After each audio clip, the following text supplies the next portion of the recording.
আজকে একটা সত্য কথা কই, সারা জীবন মনে রাখবা।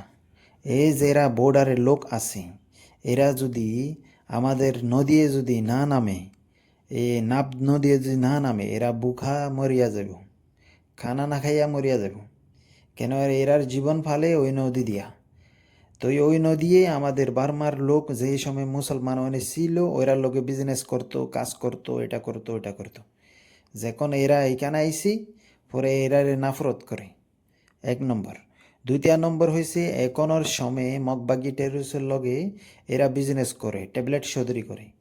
তুই আর এরা মগবাগির লগে সবাই লিঙ্ক আছে, সবাই রাপ্তা আছে।